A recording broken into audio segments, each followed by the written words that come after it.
Alors ce soir, cessez d'être gentil, soyez vrai. Être avec les autres en restant soi-même. Bien sûr, j'ai conscience, en vous proposant ce titre, de nous prendre tous un peu à rebrousse-poil. Nous avons tous, la plupart du temps, bien appris à être très gentils.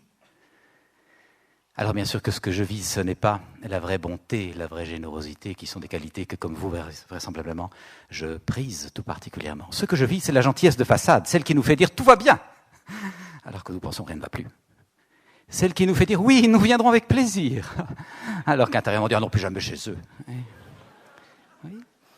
Cette façade qui nous fait entretenir une langue de bois.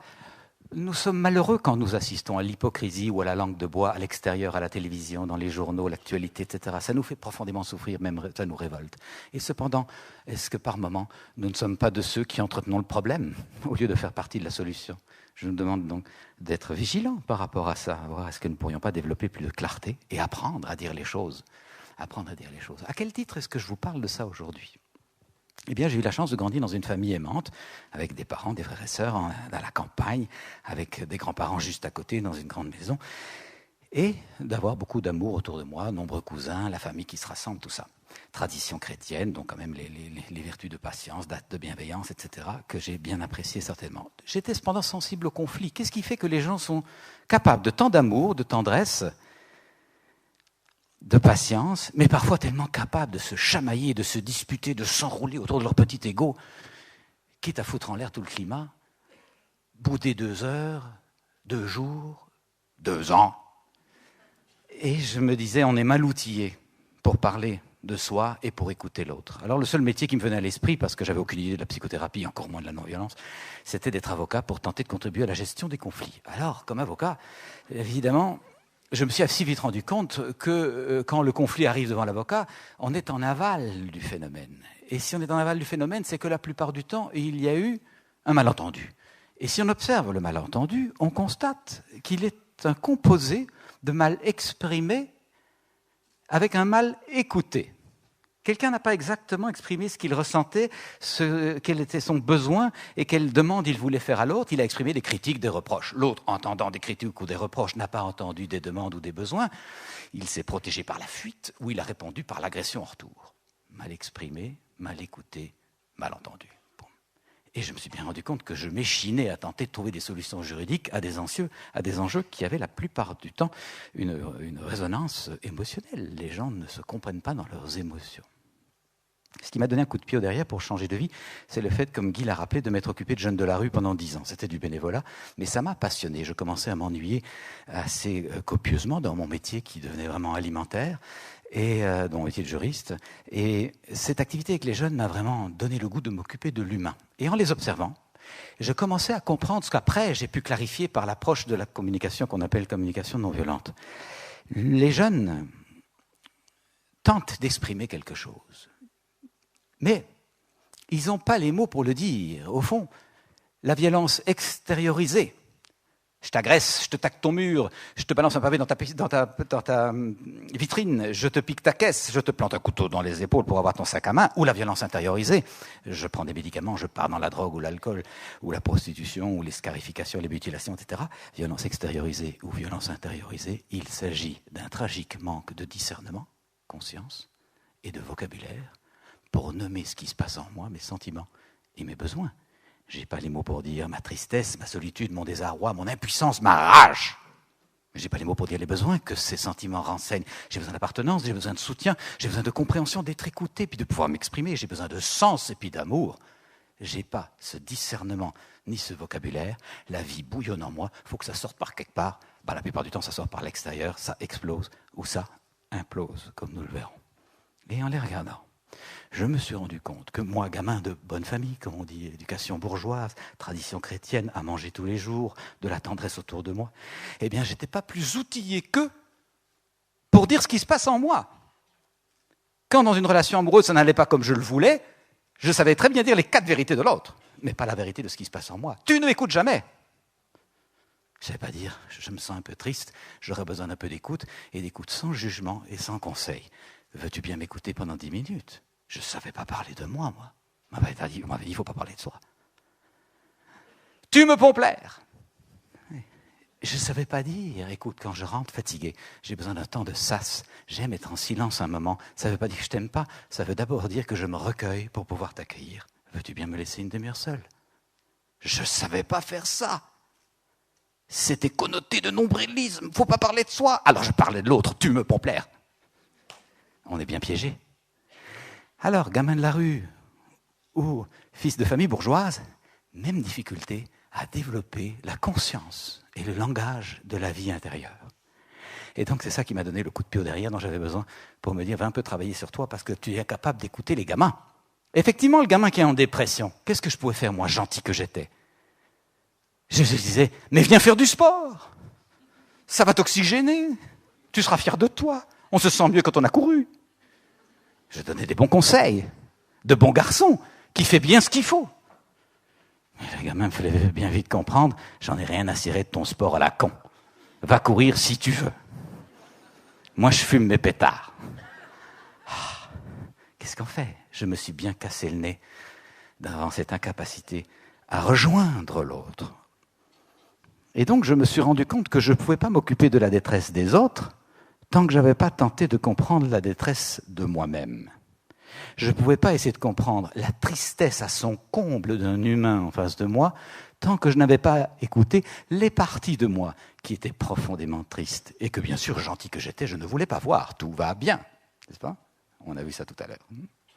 Même si rien ne va plus à l'intérieur.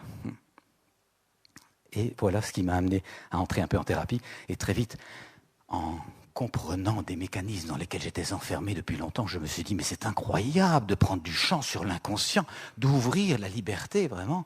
Je voudrais pouvoir partager ça avec d'autres êtres humains dont j'ai bien l'intuition qu'ils sont tout piégés, tout comme moi.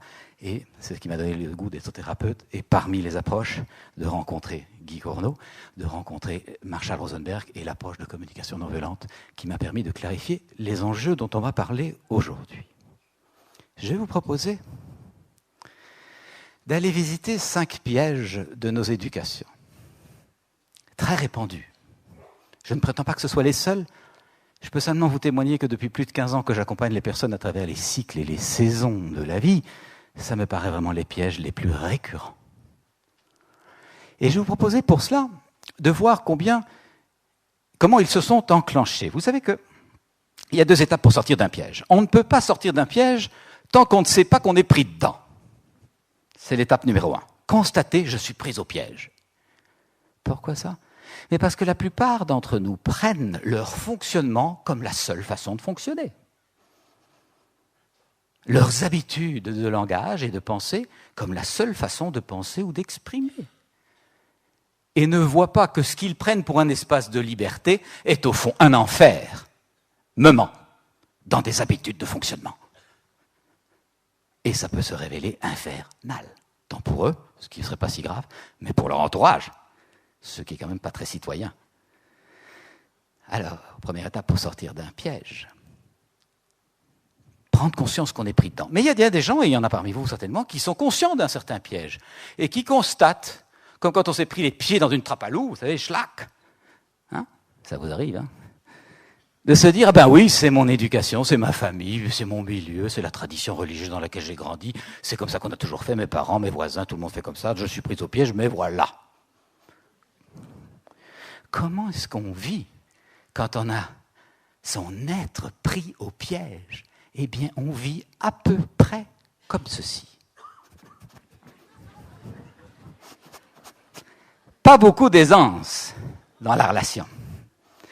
Alors, je propose de voir que pour sortir du piège, il y a une 2e étape. Après avoir constaté que je suis pris au piège, eh ben, il s'agit d'aller voir comment ça s'est enclenché, ce truc-là. Qu'est-ce qui fait que je me suis laissé attraper par ce truc et que j'arrive pas à en sortir? Alors, c'est une étape qui n'est pas nécessairement confortable. Il s'agit de se mouiller un peu la chemise, tomber la veste, se mettre les mains dans le cambouis, par où on pousse, sur quoi on tire, et comment est-ce qu'on désenclenche ce truc-là en sorte de retrouver une aisance de circulation. Vous voyez, dans la relation avec soi, et toutes les parties de soi, même celles qui sont un peu râpeuses, dans la relation avec l'autre, et puis toutes les parties de l'autre, même celles qui sont un peu râpeuses, et puis dans la relation avec la vie, l'univers ou Dieu, vous appellerez cette 3e dimension comme il vous plaira. Voilà les 3 axes dans lesquels la conscience non violente, de plus en plus je l'appelle comme ça, parce que la communication n'est au fond que le résultat d'une certaine conscience. Et ça ne sert à rien de plaquer un jargon non violent sur une conscience pétrie de mécanismes violents. Donc, dans la conscience non violente, nous aurons l'occasion de développer une relation plus paisible avec nous, avec l'autre et avec la vie. Nous allons donc observer certains pièges en observant leur enclenchement, dans cette conscience que si je comprends un peu mieux l'enclenchement du piège, j'ai un peu plus l'occasion pour d'en sortir. Et donc je vais vous proposer, si vous le voulez bien, de vous remettre dans les baskets, les jupettes et les sandalettes du petit garçon ou de la petite fille que vous avez été. Nous avons tous été des enfants. Remettez-vous dans cette situation d'enfant, 10, 11, 12 ans, quand on commence un peu à réfléchir, à prendre un peu de recul, à s'interroger. Et si je vous propose de vous mettre dans cette position d'enfant, c'est bien sûr que mon propos n'a pas du tout l'intention d'être une critique des parents. Les parents ont fait la plupart du temps avec tout leur amour, la plupart du temps avec la plus belle des intentions. Et en tout cas toujours avec les moyens qu'ils avaient. Et personnellement, je trouve précieux de respecter chaque génération dans les moyens qu'elle a. Nous avons la chance, nous, d'avoir tellement plus de moyens de compréhension de l'humain que nos parents ou que nos grands-parents. Alors, l'idée est juste de comprendre l'enclenchement du piège et pas de critiquer. Dans cette situation de petit garçon, petite fille, couette, jupette, sandalette, rappelez-vous, vous aurez sans doute entendu des choses comme « Tu serais gentil de ranger ta chambre, s'il te plaît. » Puis tu serais gentil de me donner un coup de main à la maison, s'il te plaît, à la cuisine, s'il te plaît. Et puis tu serais gentil de m'aider un peu à l'atelier, ou au jardin, ou à la ferme. Et puis tu serais gentil de nous ramener des beaux points de l'école. Puis tu serais gentil de mettre ton beau costume ou ta belle robe pour aller chez bonne maman dimanche. Elle aime bien ça. Ça, c'est ce que nous avons entendu avec nos oreilles. Mais ce que nous avons capté et encodé avec notre petit disque dur affectivo-psychologico-sensoriel, l'informatique peut nous aider aujourd'hui à comprendre les mécanismes, et d'un tout autre ordre. Ce que nous avons encodé là, dans notre petit disque dur, et qui risque bien de nous programmer nous-mêmes, croyant exercer notre liberté d'avancer, mais n'étant au fond qu'une sorte de Pinocchio, manipulé par le disque dur de l'inconscient. Ce que nous avons donc encodé là est d'un tout autre ordre. Ce n'est pas « tu serais gentil de », mais « je t'aime si tu ranges ta chambre ». Je t'aime si tu accomplis les tâches ménagères que je te demande de faire. Je t'aime si tu mets le vêtement que j'ai choisi pour toi. Je t'aime si tu performes à l'école et me rassures, moi, ton parent angoissé. Bien sûr, je dis de nouveau pas du tout que c'est ça que les parents disaient. Les parents nous donnaient peut-être la pitchounette ou le coup de pied au derrière dont nous avions besoin pour avancer un petit peu, avec bienveillance. Par contre, je dis que dans le cœur de beaucoup d'entre nous, c'est comme ça que nous avons vécu la chose. Nous avons vécu la chose comme si l'amour était conditionnel. S'il ne risquait pas de nous être retiré, si nous n'étions pas conformes à la norme, aux attentes, si nous ne délivrions pas le résultat. Et donc, ça nous a amené à certains conditionnements pour maintenir à tout prix l'amour. Et je vous propose d'aller voir 5 pièges que ça a encodé en nous. Le premier de ces pièges, c'est le piège du faire. Nous avons plus appris à faire qu'à être. Faire de plus en plus, ajouter de plus en plus de choses à faire, avec le risque, bien sûr, que si j'ajoute de plus en plus de choses à faire dans la vie, tôt ou tard, il y a de moins en moins de vie dans les choses à faire. Il n'y a que 24 heures, si tout est compacté. Quand est-ce que je vis, quand est-ce que je respire, quand est-ce que j'aime, quand est-ce que je suis tendre, quand est-ce que je suis doux, délicat, poète, quand est-ce que je contemple, quand est-ce que je nourris mon être de la présence. Il n'y a plus de place, je fais. Et le piège, c'est que ça finit par faire que j'ai plus le temps d'être avec moi-même, de revisiter mes choix. Les choix que j'ai faits étaient peut-être justes à l'époque, le sont-ils toujours? Requalifier mes priorités.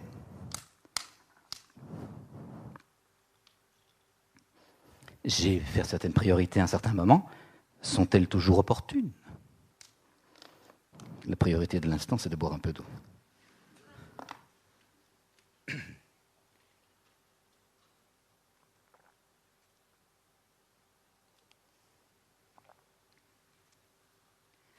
Donc d'abord, présence à soi, pour vérifier, est-ce qu'en courant de plus en plus vite, le nez de plus en plus dans le guidon, est-ce que j'ai pas complètement perdu la conscience que je suis plus sur mon chemin depuis longtemps? Être. Et puis être avec l'autre, je ne suis pas tout seul sur cette planète. Nous autres êtres humains, nous sommes des mammifères conviviaux. Être avec l'autre, est-ce que je suis proche?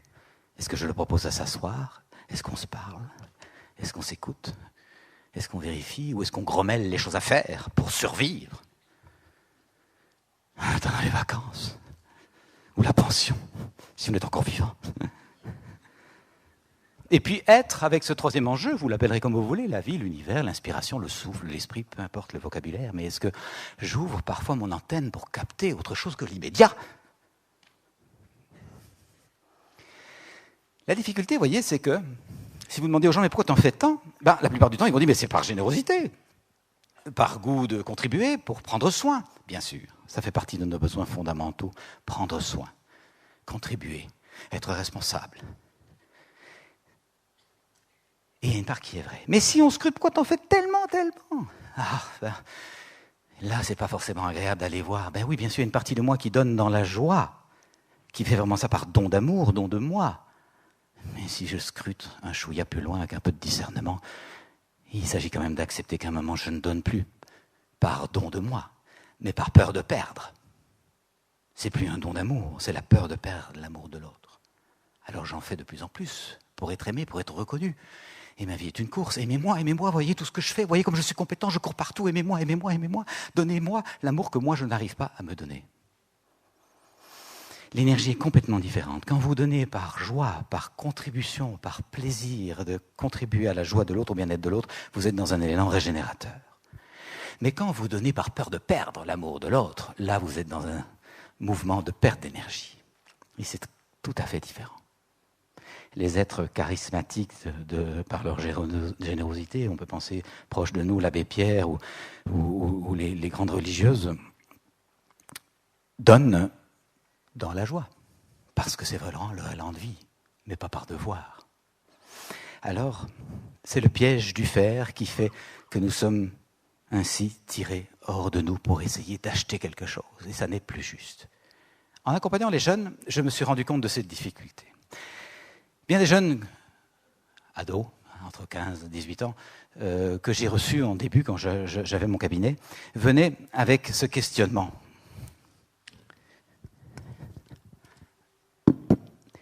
Ils arrivent. Je viens vous voir parce que j'arrive pas à parler. Je viens vous voir parce que j'arrive pas à parler à mon père. Alors je viens vous parler parce que mon père, il est gentil. Mais dès que je lui parle, dès qu'il y a un problème, papa, il s'assoit sur le coin du canapé parce qu'il est pressé, il veut bien m'écouter, il est gentil, mais j'ai à peine commencé à tenter de lui expliquer, c'est pas facile, ce qui va pas, que tout de suite il se lève, il prend des décisions, et c'est pas ce que je lui demande. Moi, je lui demande de m'écouter, d'être là, mais papa, il sait pas. Alors moi, j'espère que si je vous paye, vous allez rester là.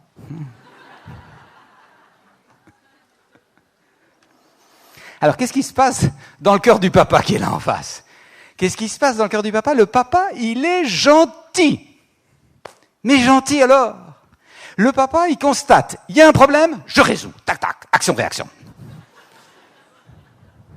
Faut résoudre tout de suite. Avec la plus belle des intentions et le plus malheureux des résultats.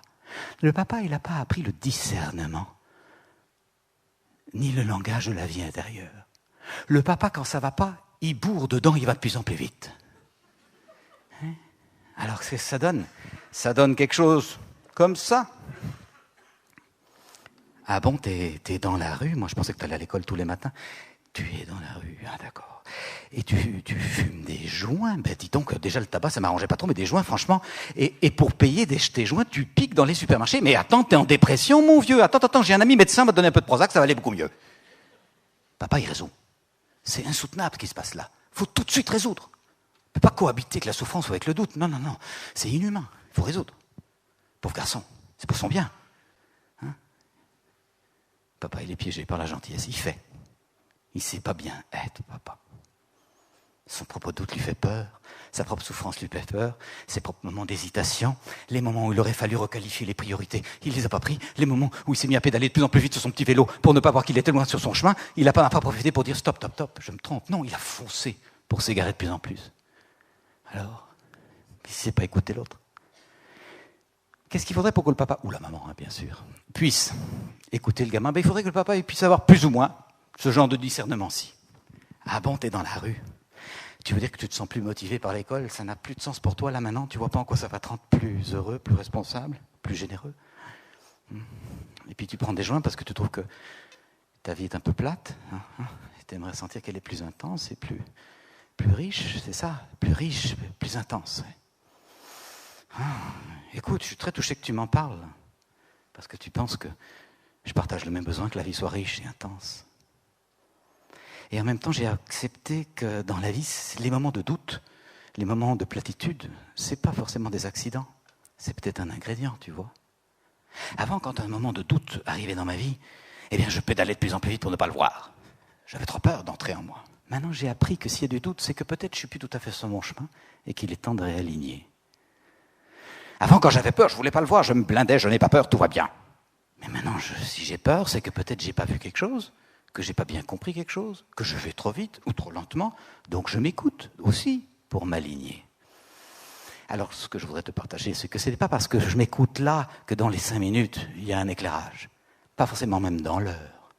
Mais ce dont je peux te témoigner, simplement, tu en feras ce que tu voudras, c'est qu'il est rare que si je m'écoute 3, 4, 5 jours de fil dans mon doute ou dans ma peur ou dans mon angoisse, quand il y a une angoisse qui apparaît, ça arrive aussi sur un chemin de vie, il est rare que je n'ai pas une émergence, si je fais de la place. Par contre, si je blinde la peur, le doute, l'angoisse, je ne veux pas voir, alors là, ça se maintient. Et ça dure. Donc, moi, je te propose qu'on en parle, à l'aise. On va aller voir. Ils sont où? Les papas ou les mamans qui ont appris ce langage de la vie intérieure pour tenter de rejoindre là où il est, sans essayer de l'amener là où je voudrais qu'il soit. Moi, j'étais piégé par cette réflexe de bon garçon avec les gamins de la rue. Je vous mimais là tout à l'heure. Viens faire du sport. Je voulais que l'autre vienne là où moi je crois que c'est juste. Faire du sport, c'est bien. C'est bon pour la santé. Voilà. Et puis quand on s'est défoulé, on a moins d'énergie pour casser la gueule de son voisin. Voilà. Raisonnement de base. J'avais aucun moyen pour rejoindre l'autre là où il est. Après, j'ai développé la capacité de rejoindre. Donc, tu es complètement en dépression. Ouais, fais chier ta marche. Donc tu vois pas à quoi ça peut te rendre plus heureux. Ben non, j'en ai rien à cirer, ça me fout des cloches aux pieds. Donc tu préfères rester tranquillement assis là? Ouais. Est-ce que tu veux dire que tu as besoin de rester un peu en pensée avec toi-même, en présence à toi-même là, toute la journée? Bah oui, je suis finalement mieux comme ça. Et tu veux dire que tu aimes bien de rester un peu seul avec toi, ça te permet de mieux te connaître ou de mieux te comprendre? Bah oui. Est-ce que tu veux dire que pour le moment, tu n'as aucun autre projet? Tu préfères en rester juste là? Ben oui. Mais en même temps, ça me fait du bien de te parler à toi. Ah oui, tu veux dire quoi? Ben, je veux dire que tu as cessé de m'emmener faire des trucs que je ne veux pas faire et tu es avec moi. Et moi, j'ai juste besoin qu'on soit avec moi. Ah, donc tu aimerais bien que je reste un peu avec toi, que je sois présent? Ben oui. Ah. Et là, en ayant fait ce cheminement de tenter de voir où il est, qu'est-ce qu'il vit, qu'est-ce qui est vivant. Même ce qui est vivant, c'est que je ne veux plus vivre. C'est quand même du vivant. La personne qui dit je ne veux plus vivre, c'est ça qui est vivant en elle. Alors on rejoint l'endroit qui est vivant. Tu ne veux plus vivre, est-ce que c'est ça que tu veux dire? Ben oui. Ah ben, je te manifeste ma présence. Et la chose dont nous avons le plus besoin, c'est de présence. Et donc quand la présence est là, l'autre dit ben, c'est quand même sympa. Tu m'écoutes alors même que je te dis que j'ai plus rien à foutre de la vie et que je vais me flinguer dans 1 heure, tu m'écoutes et tu es présent. Alors je vais avec toi. Peut-être pas pour faire du sport, mais pour m'asseoir, on va aller prendre un café.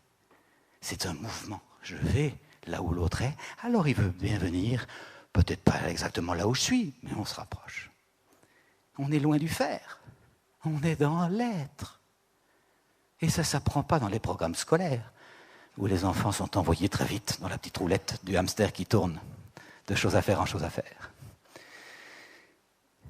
Voilà le premier piège. En étant gentils, nous sommes habités d'une belle intention, mais qui nous fait accumuler les choses à faire dans l'illusion que ça va porter du bien-être aux autres, et je ne dis pas qu'une partie des choses à faire n'apporte pas du bien-être, bien sûr, mais il y a un piège, c'est qu'à un moment, c'est nous-mêmes qui tentons de nous valoriser, d'être reconnus, d'être en appartenance, d'être le bon copain qui donne le bon conseil, alors qu'au fond, ce dont la personne aurait surtout besoin, c'est d'écoute.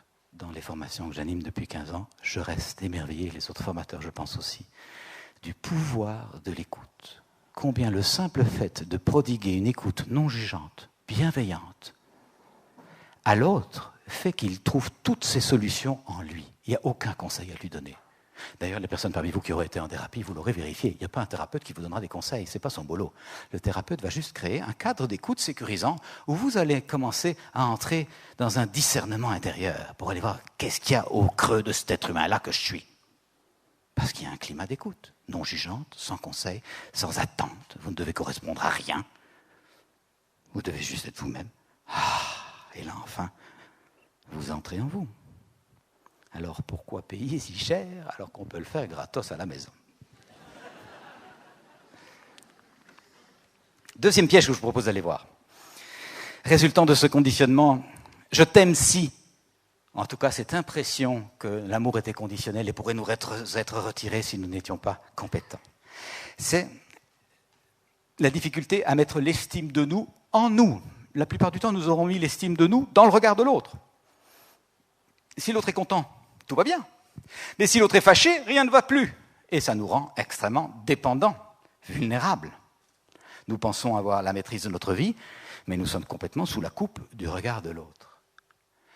Alors, l'estime de soi, ça n'est pas nécessairement confortable de constater qu'on en manque. Je peux vous dire que dans mon propre cheminement, quand j'ai réalisé qu'au fond, mon comportement me renseignait que je mettais 50% de mon énergie à tenter de plaire et 50 autres % de l'énergie à tenter de déplaire, si vous faites bien le compte, qu'est-ce qui reste pour vivre? Rien. Qu'est-ce qui reste pour être soi-même, pour goûter son propre élan de vie, pour faire les choses parce qu'on les sent justes et qu'on est axé dans sa générosité et qu'on la laisse se déployer? Il ne reste rien. Si je suis tout le temps en train d'essayer de plaire et d'éviter de déplaire, je suis en suradaptation. Je suis un personnage, je suis un Pinocchio. Travailler l'estime de soi, ce n'est pas nécessairement confortable. Cependant, ça grandit, comme n'importe quelle plante. Ça se jardine. Et si on en prend soin, ça ne peut pas ne pas pousser. Alors, je nous invite à être vigilants par rapport à ça, parce que ça se retrouve dans toutes sortes d'enjeux de la relation avec l'autre. Lorsque nous manquons d'estime de nous, nous avons du mal à tolérer les désaccords, par exemple. Et donc les conflits, par exemple. Et je vous propose un petit exercice amusant à faire à la maison. La prochaine fois que vous vous trouvez dans une relation que vous aimez avec quelqu'un qui est proche, ça marche mieux quand c'est un proche qu'un collègue de travail. C'est un peu plus chaud. Un conjoint, un enfant, un parent, un ami, enfin un être cher. Et la prochaine fois que cet être cher développera sur un sujet qui vous tient fort à cœur, sur lequel vous avez planché, vous avez vos idées, des idées très différentes des vôtres, eh bien vérifiez si vous êtes capable de les entendre tranquillement. Vérifiez si vous êtes capable, la prochaine fois, d'avoir à peu près cette attitude-ci. Quand l'autre s'assoit dans sa chaise et développe sur ce sujet, est-ce que vous pouvez vous rasseoir dans la vôtre tranquillement en vous disant, tiens, cet ami, ce frère, ce conjoint, ce fils, qui développe sur ce sujet des idées tellement différentes de les miennes, comme c'est intéressant. Nous avons par ailleurs tant de points communs, mais là, franchement, nous divergeons, mais complètement. Que c'est riche. Et combien c'est l'occasion de laisser tomber des petites couches d'ego encombrants, ça rafraîchit quand même, hein. Et puis je sais que le temps que je consacre à l'écouter là maintenant, lui ou elle le consacrera à m'écouter tout à l'heure, nous allons grandir en nous rencontrant. Eh bien, la prochaine fois que ça vous arrive, d'avoir ce proche qui développe en face de vous des idées très différentes que les vôtres sur un sujet qui vous tient fort à cœur, vérifiez si vous êtes capable de résister plus de 30 secondes sans dire « oui, mais, attends, parce que moi, je… » Et 30 secondes, c'est beaucoup. C'est presque intolérable. 30 vraies secondes, montre en main, pour tolérer le désaccord. Qu'est-ce qui est en jeu ? Qu'est-ce qui fait que nous serons les premiers à prôner de belles idées, de s'accueillir dans la différence? Et c'est la différence qui fait la richesse dans la complémentarité, patati patata. Et puis quand ça se passe dans le canapé familial, c'est l'empoignade. Pourquoi? Eh bien, je pense que c'est parce que nous sommes pris dans une vieille confusion qui génère beaucoup de tragédies dans nos civilisations. Nous confondons désaccord et désamour. Et ce n'est pas la même chose. Nous avons du mal à pouvoir simplement entendre l'autre être autre et pouvoir lui dire « Tiens, c'est surprenant parce qu'on a tellement de points communs par ailleurs. » Et là, franchement, je réalise que nos positions sont bien différentes. Et en tout cas, ce que je constate, c'est qu'on est d'accord, qu'on n'est pas d'accord. Ça nous fait quand même un point commun, notez. Hein. On est d'accord qu'on n'est pas d'accord et on s'aime quand même. Est-ce que l'amour serait conditionnel? Je t'aime si tu es d'accord avec moi.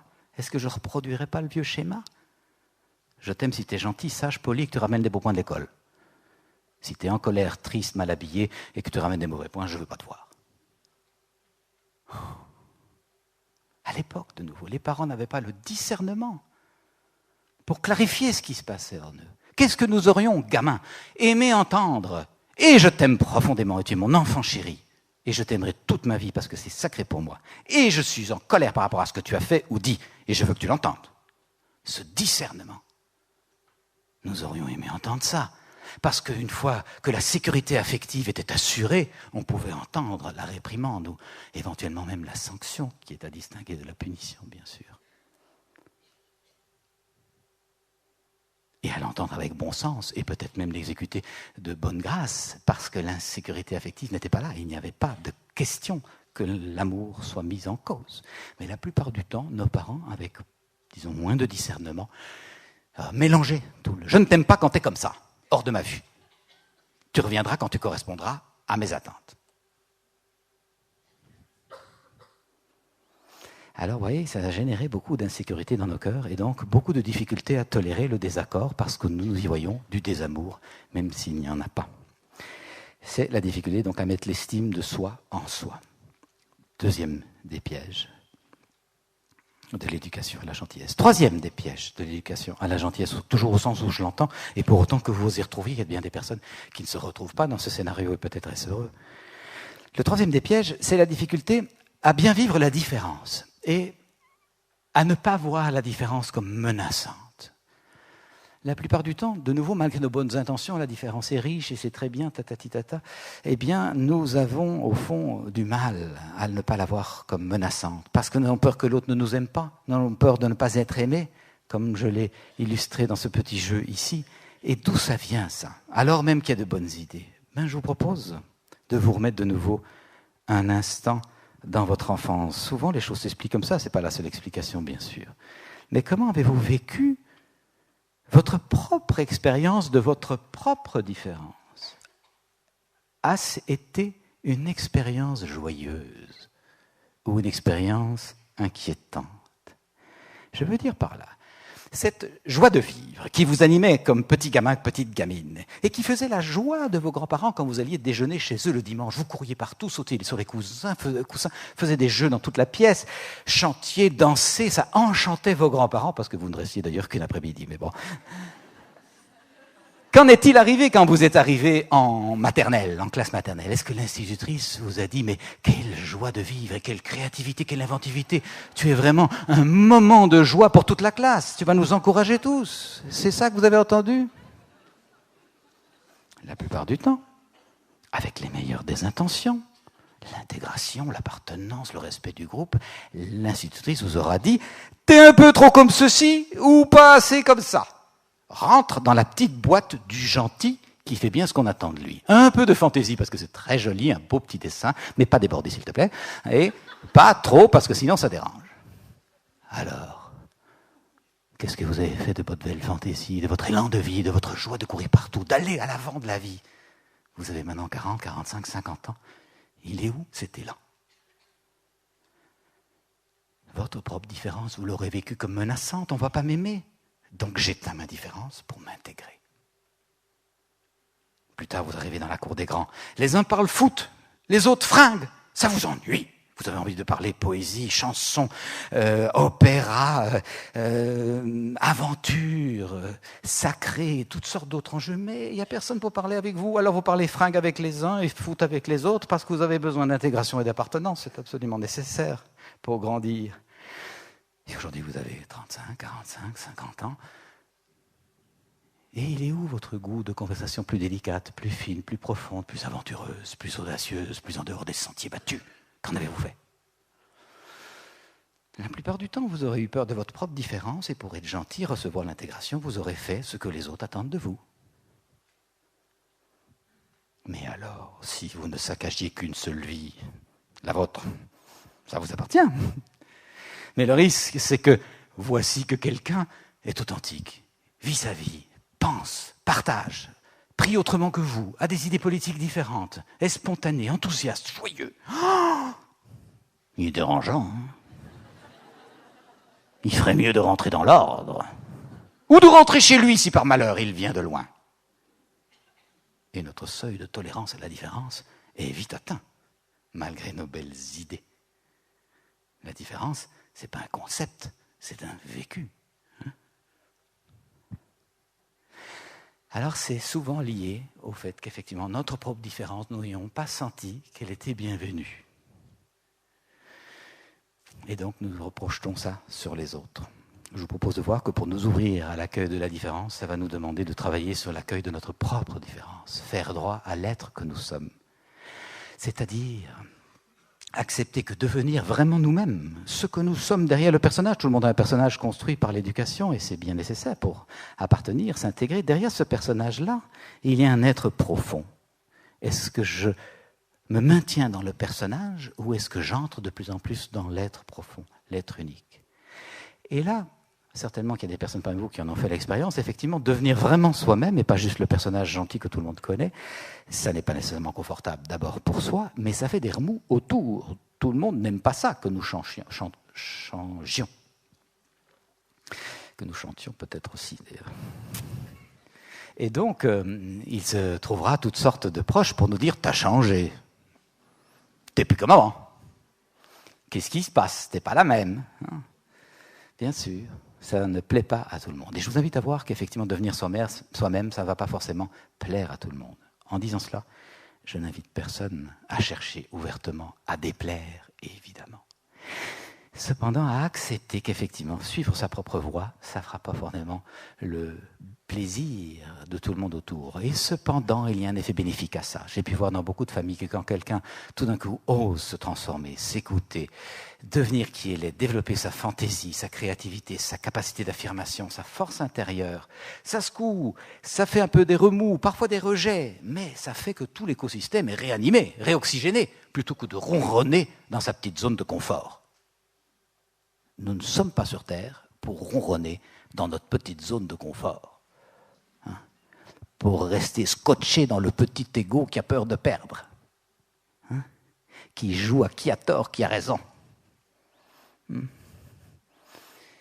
qui a peur de donner, qui a peur de recevoir, qui compte ce qu'il donne et surtout ce qu'il ne donne pas, qui compte ce qu'il reçoit, surtout ce qu'il ne reçoit pas. Ça, c'est le petit ego. Il n'aime pas beaucoup ça, il ne sait pas comment jouer autre chose, mais il est pris là-dedans, alors que je pense que beaucoup d'entre nous sentons bien que nous aimerions tendre vers un être en expansion, qui est au-delà de ces petites querelles, qui n'est pas accroché à l'idée que si on n'est pas d'accord, c'est qu'on ne s'aime pas. Non, qui est dans l'idée qu'on peut s'aimer même si on n'est pas d'accord. Notre amour va bien au-delà de nos petites frictions. Un être qui est en expansion, en création. Je pense que nous tendons profondément vers ça. Et à mes yeux, c'est ça le sens de la vie, c'est quitter le petit ego contracté, très limité, très combatif, pour entrer dans l'être qui, lui, est rassembleur et rayonnant. Oui, ça va passer par le fait de travailler sur notre propre différence. On est bien au-delà de simplement mieux communiquer, c'est être vrai avec soi, c'est savoir c'est qui cet être-là, qui est là. Est-ce que je le rencontre ou est-ce que je l'évite? Et en toute chose, nous pouvons nous poser cette petite question. Est-ce que je me rencontre ou est-ce que je me fuis? Est-ce une fuite ou une rencontre? Vous pouvez travailler parce que vous êtes en expansion de vous-même, vraiment dans votre axe créateur, et vous travaillez 10 heures par jour, vous êtes en pleine rencontre de votre être. Mais vous pouvez travailler pour vous fuir, pour ne jamais rencontrer l'être que vous êtes. Vous pouvez boire un verre de vin, 2 verres de vin, 3 verres de vin avec des amis parce que vous êtes dans la fête de la jubilation d'être ensemble, vous êtes dans votre axe, à fêter la vie. Mais vous pouvez bricoler, vous vous en doutez bien, pour vous fuir, ne pas vous rencontrer. C'est le même geste en soi, c'est le même faire dans une toute autre qualité d'être.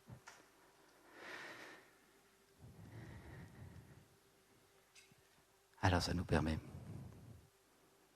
de réfléchir à cette petite phrase que m'a dite un jour Marshall Rosenberg, avec qui je me suis formé à cette approche de la non-violence, et qui cite un sage dont j'ai oublié le nom, c'est pas de lui la phrase, mais il me disait, tu sais, dans la vie, nous avons finalement un enjeu fondamental.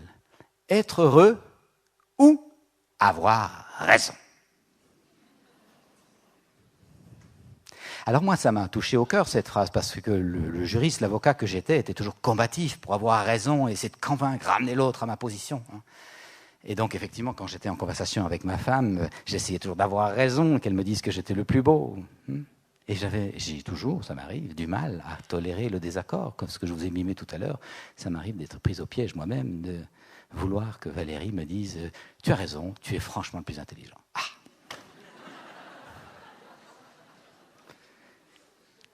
Heureusement, je me reprends un peu plus vite qu'avant. Et j'essaie de me dire, mais pourquoi est-ce que je ne m'ouvre pas à sa position? Elle est souvent plus fine que la mienne, à vrai dire. Plus fine, plus subtile, elle a perçu d'autres enjeux que moi. Non. Ça décape. Hein. Je vous invite donc, vous voyez, à la fois travailler l'estime de soi et l'accueil de l'autre. Et sortir de ce petit enjeu, je m'accroche à l'idée d'avoir raison, parce que ça nous rend malheureux. Ça nous fait beaucoup de guerre dans nos vies. Vous avez là 2 clés pour la gestion des conflits. Il est rare que nous aimions les conflits, mais nous n'en ferons pas d'économie. Nous sommes tellement différents que traverser des conflits, ça semble bien ne pas être un accident dans la vie, mais plutôt un ingrédient de croissance. Le conflit est une friction qui nous amène à enlever des couches pour aller à l'essence. Et dans le conflit, vous pourrez peut-être percevoir que nous avons absolument besoin d'une bonne estime de soi pour pouvoir entendre le désaccord, le jugement, la critique, sans être complètement déstabilisés. Et nous avons besoin d'un bon accueil de l'autre pour pouvoir laisser l'autre s'exprimer sans tout de suite l'interrompre. Ce double enjeu est une clé pour la capacité de résoudre les conflits. Au-delà de ça, nous pouvons voir que le conflit est sans doute nécessaire à certains moments pour entrer dans une autre couche de conscience ou un autre palier de conscience. Et qu'effectivement, ce que nous craignons, ce que l'ego craint, disons, c'est le changement, c'est aller à un autre stade, et donc de perdre une certaine forme. Alors il y a chez nous un grand attachement à une certaine forme. Je suis comme ça, je ne changerai pas. Et je m'attache à ma forme, du gentil, qui remet rien en question, qui dit que l'autre a tort, parce que bien sûr lui a raison. C'est une forme. Et c'est l'attachement qui nous fait souffrir. Une image peut nous aider. Le sens de l'œuf n'est pas l'œuf, si gracieuse que soit sa forme. L'œuf, parce qu'il est beau et parfait, qui voudrait rester œuf, eh bien, tôt ou tard, il aura compris que ce n'était pas le sens de sa vie, parce qu'il pue.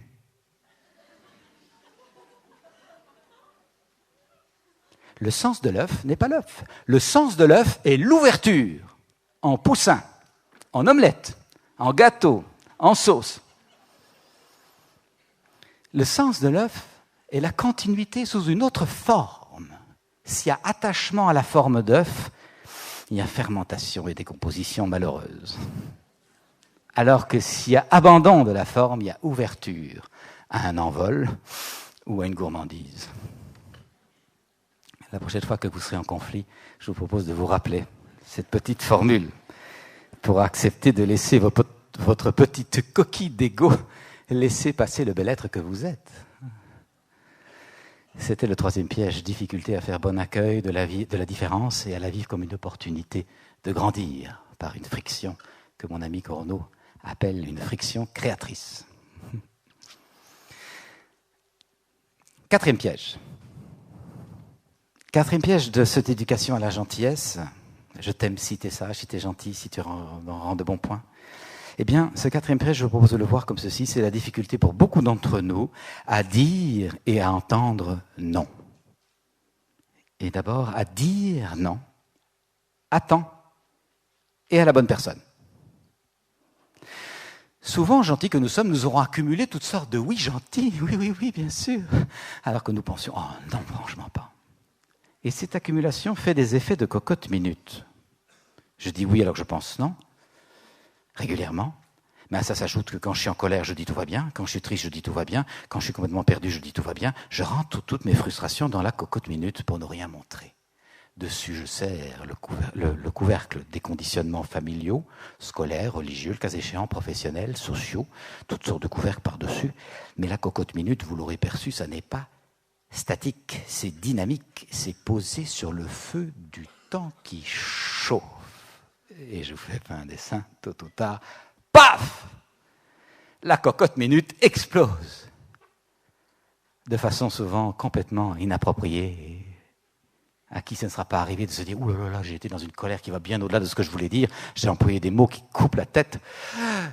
J'étais emporté. » Oui, ce n'était pas juste le stimulus là qui enclenche une colère ajustée, je dirais. C'est qu'il y a un ensemble de colères qui sont comme des mines, vous savez. Si j'ai enterré une mine pour être gentil quand j'avais 5 ans devant l'institutrice qui voulait que je rentre dans la petite boîte, si j'enterrais une autre mine quand j'en avais 10 devant l'autre institutrice qui voulait que je sois gentil, puis j'enterrais une mine devant mon père, ma mère, et puis devant ma première petite copine, puis devant mon patron, puis devant les collègues, j'enterre des mines, j'enterre des mines, j'enterre des mines. Je suis assis sur un champ de mines. Ça va sauter. Alors comment est-ce qu'on vit quand on est dans un champ de mines ? On fait gaffe. Il n'y a plus beaucoup d'essence dans la relation, vous voyez. Alors on est très gentil, mais on est très angoissé aussi. C'est ça qui se passe quand on a accumulé plein de colère. On ne vit plus.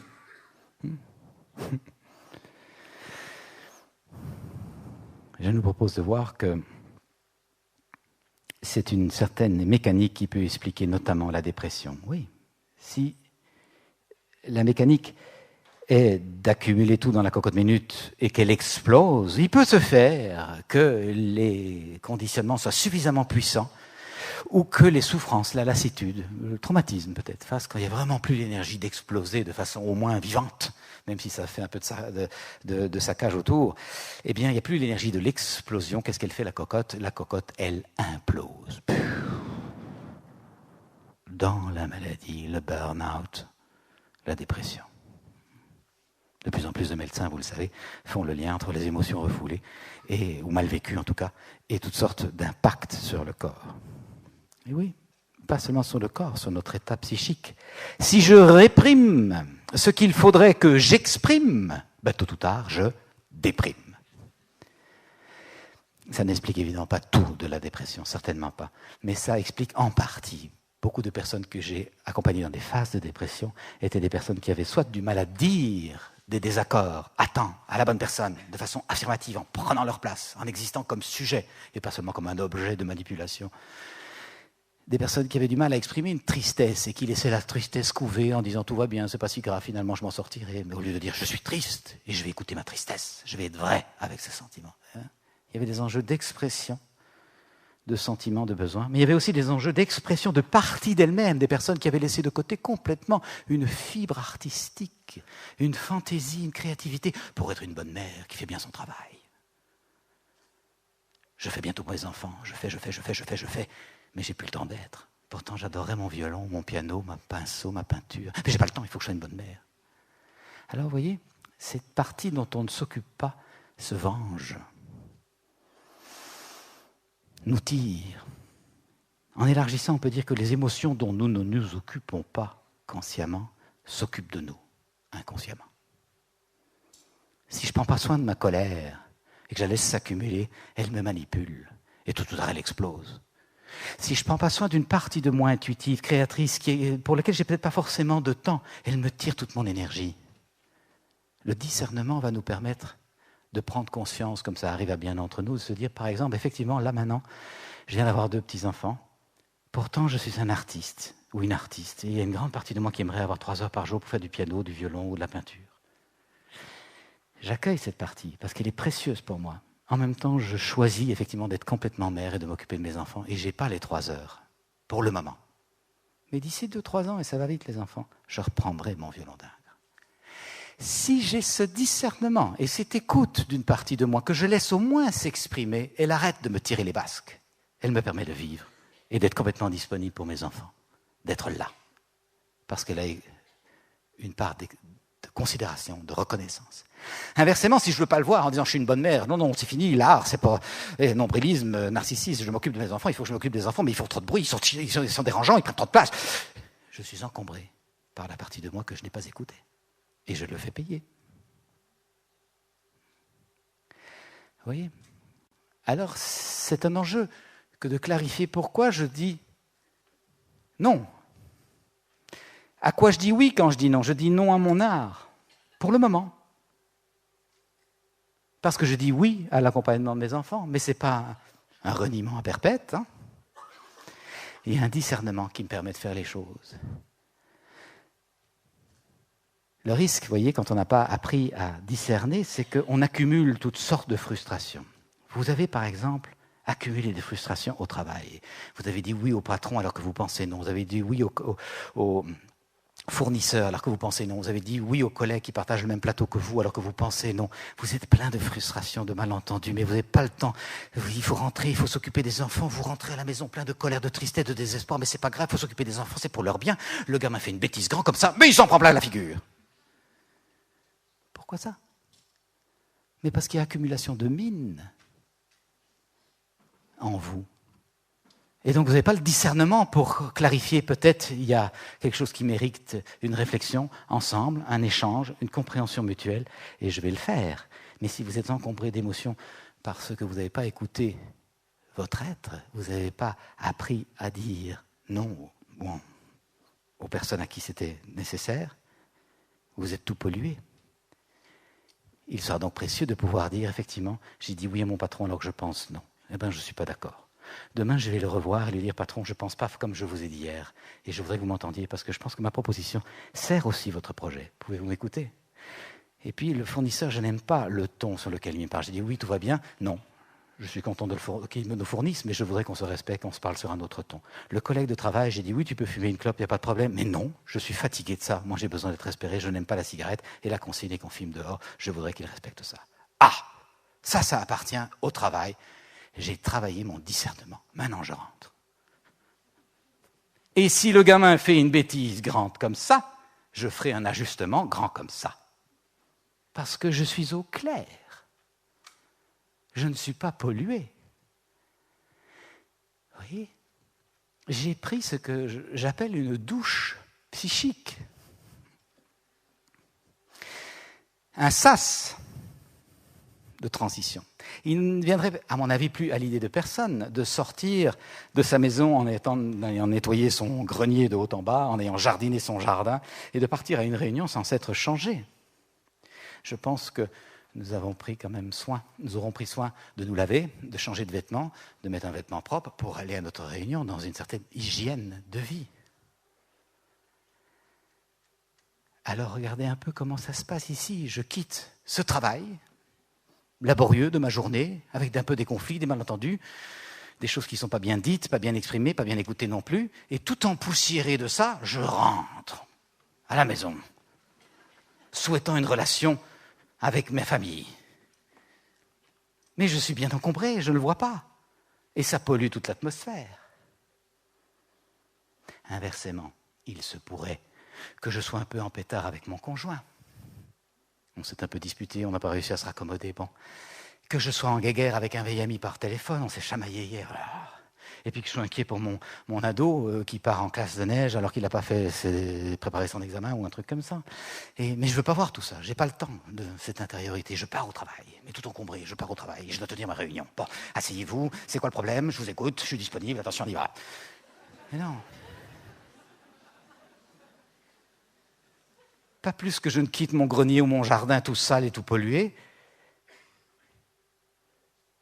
Je ne vais quitter ma maison avec les enjeux de la maison tout qui m'encombrent sans me nettoyer. Je vais prendre une douche de conscience en disant oui, effectivement, ma femme et moi, on s'est disputé hier, j'en suis triste. J'ai besoin qu'on retrouve les mots pour se parler. Pour ça, j'ai besoin d'un peu de temps avec moi. Tout à l'heure, je sors 1 heure plus tôt du bureau pour aller méditer dans le parc. Effectivement, je suis inquiet par rapport au gamin qui part sans avoir réussi ses examens. Je me demande s'il est suffisamment motivé, s'il comprend le sens au fond. Est-ce qu'on s'est parlé du sens d'aller à l'école ou est-ce que j'ai juste dit il faut aller à l'école ? J'ai besoin de vérifier, est-ce qu'il comprend le sens ? Et puis ce vieux copain avec qui on s'est chamaillé, c'est vraiment dommage. Je le rappelle demain soir. Ok, ça appartient à la maison. Et je pars tenir mon travail et ma réunion. L'esprit libre. j'ai pris une douche psychique. Question d'hygiène, vous voyez, c'est pas encore vraiment dans nos mœurs, curieusement. Hein. On dira volontiers à une personne « Je suis en retard, je dois prendre ma douche !»« Oui, oui, t'inquiète. » Si c'est une douche physique. Mais dire à quelqu'un « Je suis en retard, je prends ma douche psychique !» Tu comprends, je suis en pétard avec ma femme, j'ai besoin de prendre un moment de méditation, puis je reviens. C'est quand même curieux, non ? Alors qu'on n'aura aucun problème de nouveau pour les choses à faire. Tu sais, je suis plein de toiles d'araignée, j'ai nettoyé mon grenier, je prends une douche. Oui, oui, surtout prends une bonne douche, nous dira l'ami. Pourquoi tant d'intérêt pour le matériel et si peu de considération pour le psychique, le psychologique, le spirituel, l'esprit des choses qui est au-delà ? C'est dans nos cultures, nous pouvons donc changer ça. S'il y a conditionnement, il peut y avoir déconditionnement. Alors on est dans le chapitre de la difficulté donc à dire non et à dire non à la bonne personne. Ce qui est souvent en jeu, c'est la peur de ne pas être aimé, vous l'aurez bien sûr perçu. C'est pour ça que nous disons souvent oui. Et nous en disons oui sans même nous consulter nous-mêmes. Si vous avez de bons amis qui vous invitent à un barbecue, la plupart du temps, puisque c'est des bons amis, vous allez dire « Ah oui, on y vient, avec plaisir !»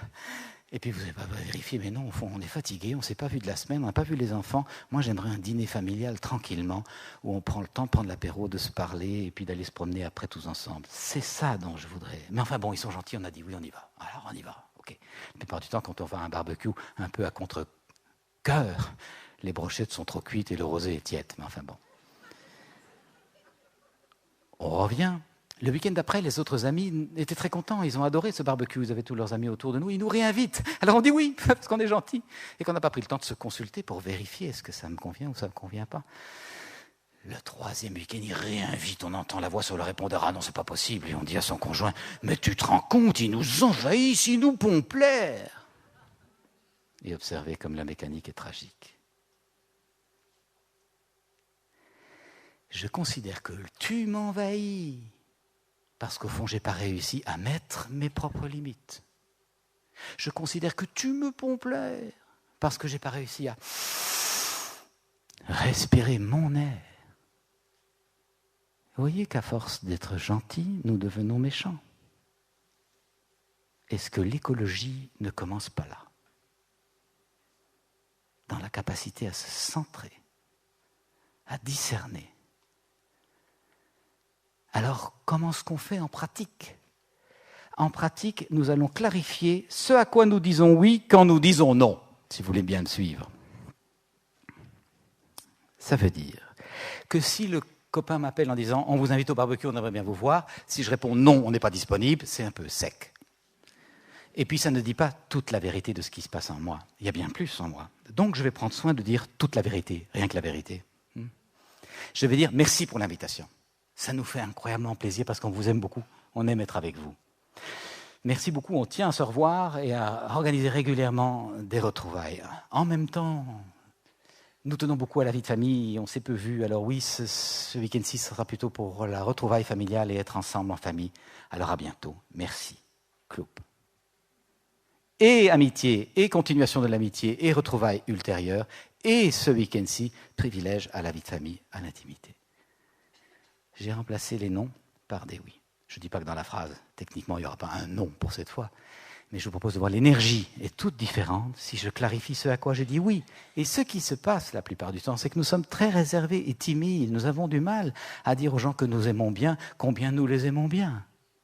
Alors, pour qu'ils sachent que nous les aimons bien, nous croyons qu'il faut faire, donc on y va. Il ne faut pas faire, il faut être. Et dire l'amour qu'on a pour les gens, c'est tellement plus nourrissant pour l'autre que simplement faire. Mais nos pudeurs, dans nos éducations, font que nous avons du mal à oser simplement témoigner et dire. Alors que ça nous permet souvent d'économiser bien des choses à faire que nous pourrions transformer ou faire autrement. Alors, ça se joue aussi dans d'autres registres.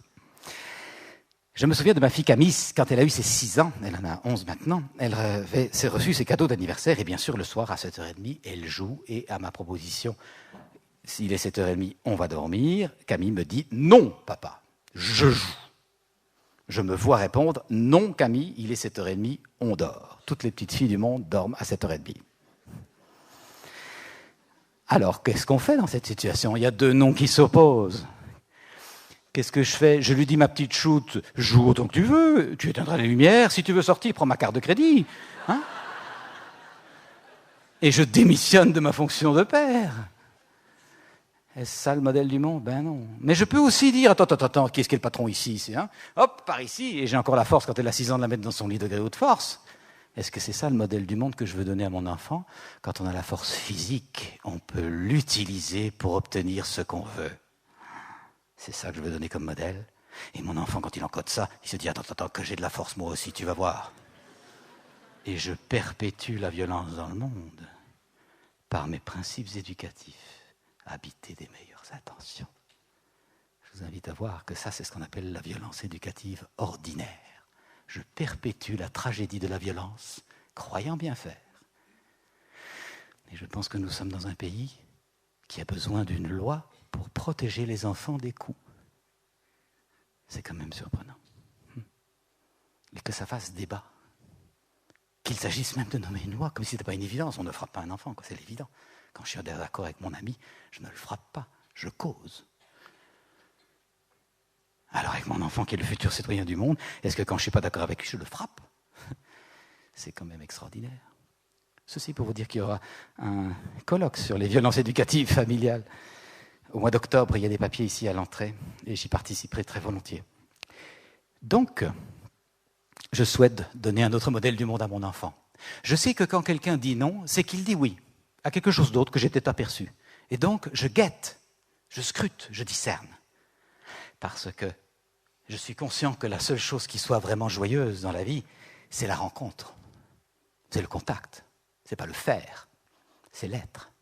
Alors, je vais aller voir à quoi dit-elle oui quand elle dit non. Est-ce que tu veux dire que tu voudrais jouer encore avec tes jouets? Oui, papa, regarde comme ils sont super, ces jouets. Et tu voudrais que je joue un peu avec toi, avec tes jouets? Oui, papa, regarde celui-ci, il marche comme ça. Et j'accompagne un moment le vivant en elle. Parce qu'effectivement, je suis émerveillé de voir mon enfant découvrir de nouvelles choses, s'intéresser. Ça me nourrit profondément. En même temps, j'ai cessé d'être gentil. Je suis vrai. Donc, il y a une autre partie de vivant, c'est en moi. Et je lui dis, écoute, j'ai du plaisir à jouer avec toi. Je suis vraiment tout content de voir que tu as reçu pour une fois des jouets que tu aimes bien. De toute ta famille. Et vraiment, je suis curieux de jouer avec celui-là parce que je ne l'ai pas encore vu et j'aimerais le faire demain. En même temps, je réalise que si on est fatigué dans la famille, on s'entend un petit peu moins bien. Tu vois, moi, quand je rentre de conférence tard, que je me lève tôt le matin, je suis un peu grognon. Toi, quand tu es fatigué, tu te disputes avec ta sœur, c'est moins agréable quand même. Alors, est-ce que là, maintenant, tu es d'accord d'aller dormir et on continue demain? La plupart du temps. Mais ce n'est pas magique, évidemment. Ça se crée un climat de respect mutuel. Ça se crée par beaucoup de patience. La plupart du temps, mon enfant comprend qu'effectivement, là, la fatigue commence à poindre. Et m'accompagnera, parce qu'on a cherché le point de rencontre. Toi, tu es vivante avec une priorité, moi, je suis vivant avec une autre priorité. Il n'y a pas quelqu'un qui a raison ou tort. On a quitté ce tragique vieux débat qui fait des rapports de domination-soumission. On est dans un rapport de rencontre. Ce qui nous tient le plus à cœur, c'est la qualité du vivant entre nous. Donc, je privilégie ça, et non pas les choses à faire. Alors, vous voyez, là, j'ai écouté ce à quoi l'autre dit oui quand il dit non. Et ça nous ouvre un tout autre domaine. Je vous donne encore un exemple. Imaginons les relations de travail. Qu'est-ce que vous voulez? Une augmentation? Mais vous n'y pensez pas. C'est non. Merci beaucoup.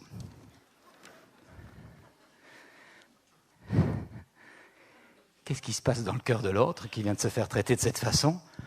La porte se ferme, paf, un non, sans aucune compétence pour comprendre à quoi l'autre dit oui quand il dit non. Qu'est-ce que je fais? Je rouscaille. C'est incroyable, il est toujours comme ça, votre patron, ça fait 6 mois que je suis dans la boîte, c'est inadmissible, moi je ne veux pas de patron comme ça. Et qu'est-ce que je fais? Je me plains de tout ce que je ne veux pas, de tout ce que je ne veux plus, à toutes sortes de gens complètement incompétents pour m'aider. Et j'y consacre beaucoup d'énergie et de créativité. On va se manger, on va monter un pool, tu vas voir, on va lui saboter son bazar.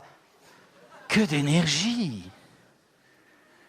Pour avoir travaillé 10 ans dans l'entreprise, j'étais avocat en cabinet d'avocat, mais après j'ai été consultant juridique dans un gros groupe, et donc j'étais dans les couloirs d'une grosse boîte. Mais mon Dieu, que d'énergie perdue à se plaindre de choses qu'on ne veut pas, qu'on ne veut plus, à des gens incompétents, au lieu d'aller demander ce qu'on veut à des gens compétents. C'est quand même curieux, hein? Mais ça supposerait une attitude comme ceci. Quand vous dites non, patron, est-ce que vous voulez dire que vous aimeriez apprendre à me connaître davantage? Il n'y a que 6 mois que je suis dans la boîte, vous aimeriez me donner peut-être un autre 6 mois? Est-ce que c'est ça? Vous aimeriez qu'on se connaisse davantage? La plupart du temps, le patron va dire évidemment. Quand je vous dis non, c'est un peu sec, je reconnais. Excusez-moi, je suis pressé. Mais effectivement, vous êtes là depuis 6 mois, j'ai besoin de vous connaître davantage, mais j'ai aussi envie de vérifier si vous êtes au bon endroit. Si les compétences que vous avez indéniablement sont utilisées de la meilleure façon. Et pour moi, ce qui serait précieux, c'est qu'on se donne un autre 6 mois et qu'on en reparle dans 6 mois. Ça vous irait? J'ai transformé le non en oui. J'ai indiqué quelle était ma priorité. Et j'ai fait ça dans la conscience qu'elle a des besoins, j'ai des besoins. Elle a des besoins de reconnaissance, de valorisation, d'encouragement. J'ai des besoins de sécurité, de stabilité, de continuité. On a des besoins. On va essayer de voir comment on va faire. Je ne suis pas un patron, elle est une employée, on est 2 êtres humains qui cohabitent. Et on sort du rapport domination-soumission. Oui. Alors ça peut nous aider comme patron, plutôt que de dire non, de dire volontiers une augmentation. Volontiers quand j'aurai vérifié si vous êtes au bon endroit. Si vous êtes compétente, si effectivement il y a vraiment une valeur ajoutée à votre travail, on s'en reparle, volontiers. Et ça permet pour l'autre de ne plus être dupe d'un non. Vous voulez dire oui, patron? Ben oui. Vous voulez dire oui, que vous aimeriez me connaître, vérifier que je suis compétente, que je suis au bon endroit et que j'ai une valeur ajoutée. Est-ce que c'est ça? Et vous aimeriez un délai de combien? 6 mois? On s'en reparle dans 6 mois? On le note tout de suite à l'agenda. Je n'entends plus non, j'entends un oui. Discernement. Pour poser notre attention ailleurs. C'était le 4e piège. Ne plus être piégé par la peur de dire ou d'entendre non. Vous aurez perçu que de nouveau, ça interpelle notre estime de soi. Bien sûr, c'est clair que l'employé qui ose dire « Attends, patron, quand tu dis non, est-ce que tu veux dire oui ?» Il faut quand même avoir son estime de soi bien accrochée. On est d'accord? Mais ça se travaille. Vous savez, quand j'avais 24, 25 ans, j'étais très timide, je rejouissais dès que je parlais devant 3 personnes. Je n'imaginais pas un instant que je puisse parler devant une salle comme ceci. Vous m'auriez dit ça à l'époque, j'aurais dit tu rigoles. Je suis trop timide. Ça se travaille, vous voyez. Et aujourd'hui, je suis vraiment impressionné de voir combien d'êtres humains, par ignorance de tous les mécanismes d'ouverture de cœur et de conscience qui existent aujourd'hui, par ignorance de ça, combien d'êtres humains se maintiennent, non pas dans la quête d'un bonheur chaque jour plus croissant et plus généreux autour d'eux, mais se maintiennent dans ce qu'on appelle, vous connaissez l'expression, un petit malheur supportable. La plupart d'entre nous, c'est ce qu'ils vivent. Nous nous maintenons dans un malheur supportable. Un petit peu de bonheur par moment, pour ne pas crever quand même, mais pas trop parce que ça pourrait déranger, secouer trop fort. Je nous propose de voir que nous avons d'autres outils et que nous pouvons sortir de cette résignation. Dernier piège que je vous propose d'aller visiter. Dernier piège, c'est la difficulté à faire bon usage de nos émotions. À bien les connaître, à bien les fréquenter et à bien les utiliser pour la transformation. Il est rare que nous ayons eu des modèles clarifiants par rapport à ça. Qui peut dire « Ah, mais moi je me souviens que par rapport à la colère, mes parents étaient très clairs. Mes parents, quand ils étaient en colère, ils disaient « Stop, tout le monde, je suis en colère, je reviens tout à l'heure. » Et ils partaient s'installer. Et je les voyais scruter par l'intérieur ce qui se passait dans leur fort. Puis ils revenaient avec une colère claire, en disant « Je suis en colère parce qu'il s'est passé ça, je ne suis pas d'accord. Est-ce qu'on peut s'asseoir pour en parler ?» J'avais un beau modèle d'affirmation, de transformation, et donc j'ai copié le modèle, c'est facile. Qui peut dire ça? La plupart du temps, les modèles que nous aurons eus, c'est soit soupe au lait, paf, la cocotte qui explose, et tout le monde en ramasse plein la gueule, si vous me passez l'expression tout le temps, soit la cocotte minute qui part en implosion, avec la dépression à la clé ou la maladie. C'est ça qu'on aura eu comme modèle la plupart du temps. Mais pas un modèle de discernement et de clarté. Pour la peur, qui peut dire, moi j'ai eu un bon modèle, les parents m'ont montré que la peur n'est pas un accident, c'est un ingrédient, et que donc, quand on a peur, on écoute ce qui se passe en soi. Qui peut dire ça? La plupart du temps, nous aurons entendu des parents voulant notre bien nous dire, il ne faut pas avoir peur, n'aie pas peur du tout. Vous devez avancer avec ça. Alors nous sommes souvent bien coupés de nos émotions. Là, je vais amener ce petit tableau ici pour vous proposer la compréhension qu'offre la communication et derrière la communication, la conscience non violente. Le dessin va rester sobre, je m'adresse à ceux qui sont loin. Je pense qu'il est visible. Je vous propose de voir Oula. Que je vous dessine un petit bonhomme, avec d'abord sa tête, pour indiquer simplement que c'est la partie de nous qui a reçu l'essentiel de la formation, de la stimulation, de l'encouragement, ce qu'on appelle en général le mental. Nous avons appris à bien penser, bien réfléchir, bien analyser, stocker l'information, catégoriser, étiqueter, tout ranger dans des petits potiquets d'apothicaire, et former surtout nos esprits de logique. C'est un outil fantastique, ça nous a fait faire des découvertes incroyables en sciences, en technologie.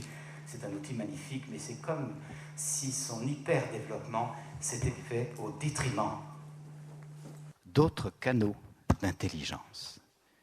Parce que bien sûr qu'à côté de la compréhension mentale et intellectuelle, nous avons une intelligence émotionnelle, nos sentiments.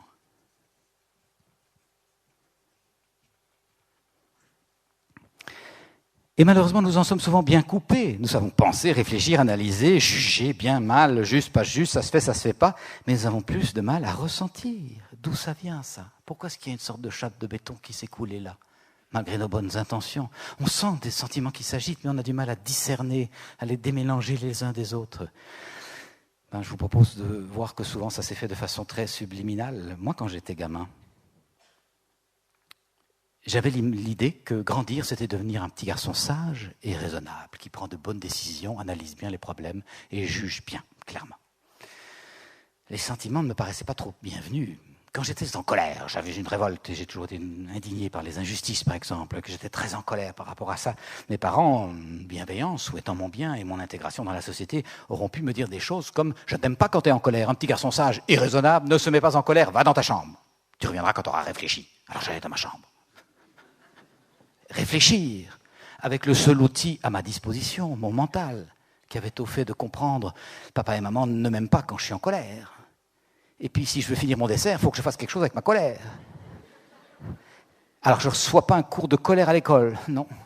Personne ne m'a dit ce qu'il faut faire ça. Mes parents ne me montrent pas vraiment un modèle utile. Qu'est-ce que je fais avec ma colère? Je fais rien. Je la mets dans ma poche. Et je redescends à racheter l'affection familiale en disant « Tout va bien. Je ne suis pas en colère du tout, passez-moi mon dessert. »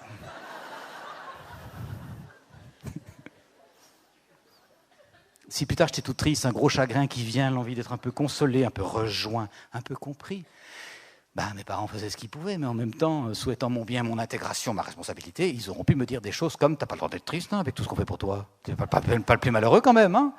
Regarde un peu la télévision, les journaux, allez, monte dans ta chambre, tu reviendras quand tu auras réfléchi. » Alors, j'allais réfléchir. Avec le seul outil à ma disposition, mon intelligence qui avait au fait de comprendre qu'effectivement j'avais un papa, une maman, des frères et sœurs, à manger tous les jours, un toit, j'allais à l'école, j'étais donc chanceux, on allait même en vacances de temps en temps, j'étais un garçon chanceux avec le cachet de l'administration communale. Cette tristesse, je n'avais pas plus de moyens de la traiter que la colère, je la mettais dans ma poche, personne ne me donnait le modèle, ni à l'école, ni en famille, comment fait-on pour traiter la tristesse quand elle est là? Je redescendais racheter. L'intégration familiale, tout va bien, je ne suis pas triste du tout. Ça ira très bien, je serai gentil, souriant. Vous n'aurez que du bien à dire de moi. Ça va comme ça? Puis plus tard, si j'étais tout joyeux, je ne vais pas vous faire un tableau tragique de mon enfance, ce ne serait pas juste, j'avais de bons parents.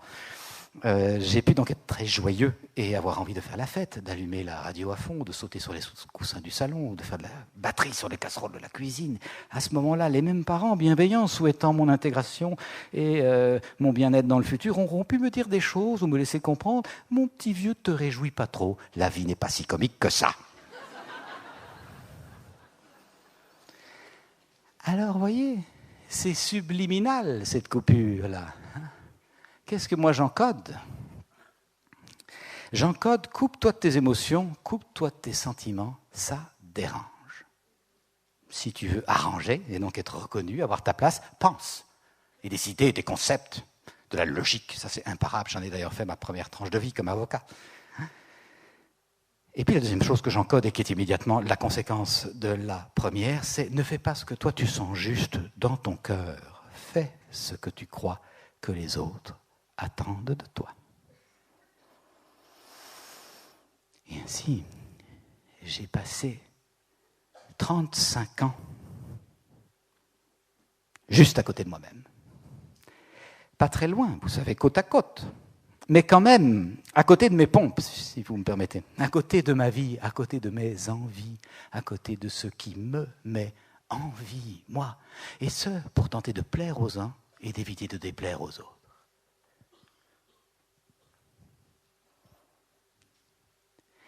Si je me suis permis de vous raconter cette petite histoire toute personnelle, c'est que ça fait 15 ans que je la raconte et que j'ai cessé de la considérer comme toute personnelle. Et j'ai rencontré tellement de personnes qui me disent « Je me retrouve tout à fait dans ce que tu décris. Je me retrouve dans cette espèce d'interdit de ressentir pour être sage, raisonnable, à sa place. » Alors, vous voyez, de nouveau, l'idée, ce n'est pas de critiquer les parents. Les parents craignaient qu'en connectant nos sentiments, nous soyons emportés par eux. Ils ne savaient pas qu'on ne peut pas avoir la maîtrise. Et la maîtrise, ce n'est pas le contrôle. La maîtrise, c'est l'aisance dans la conduite. C'est très différent du contrôle. Ils ne savaient pas qu'on ne peut pas acquérir la maîtrise de quelque chose qu'on ne fréquente pas. Et donc eux-mêmes, ils blindaient, quitte à partir en dépression. Alors, ils savaient seulement cette ignorance que plus nous connaissons nos sentiments, plus nous apprenons à les relier à nos besoins, à connaître donc ce qui est vivant en nous, jusqu'à notre élan de vie profond, qui est bien sûr au-delà des besoins, mais qui passe par les besoins. Et quand je dis besoin, en conscience non violente, on parle de besoin au sens de valeurs humaines, partage, écoute, entraide, compréhension, liberté, espace. Ce sont nos valeurs humaines. Il se fait que nous sommes souvent bien coupés, également de nos besoins, par une deuxième coupure. Et cette deuxième coupure qui nous fait ignorer nos propres besoins, elle est souvent amenée par une éducation très bien intentionnée. Il ne faut pas s'occuper de soi, il faut s'occuper des autres. Intention généreuse, entraide, solidarité, partage. Dans la tradition chrétienne, on parle de charité. Magnifique intention, mais effet tragiquement piégeant. Comment est-ce que je peux adéquatement m'occuper de l'autre si je ne m'occupe pas d'abord de moi? Comment est-ce que papa généreux, je peux avoir de l'attention pour le besoin d'écoute de l'autre si moi je ne m'écoute jamais, je pédale comme un fou, même si c'est dans la choucroute depuis des années? Je ne peux pas écouter l'autre. Comment comprendre la détresse du gamin qui fume des joints parce qu'il n'en peut plus, il n'a pas trouvé de sens à sa vie? Comment est-ce que je peux écouter, accompagner cette détresse-là et entrer dans son puits avec lui si moi je ne veux jamais voir ma détresse? Tout va bien. Vous l'aurez perçu?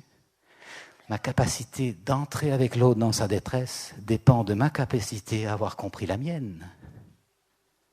Ma capacité à comprendre le doute de mon gamin, à l'accueillir comme un moment, une saison, demande que j'ai fréquenté mes doutes et que je n'en ai plus peur. Mais bien sûr que si j'ai peur de mes propres doutes, j'ai peur des doutes du gamin, je ne veux pas les voir et tout de suite on anesthésie sous as ou du Prozac. Mais nous ne sommes pas sur Terre pour faire la fortune des industries pharmaceutiques. Nous sommes sur Terre pour grandir en conscience. Et un passage à vide est peut-être une étape bien nécessaire. Un moment, une saison.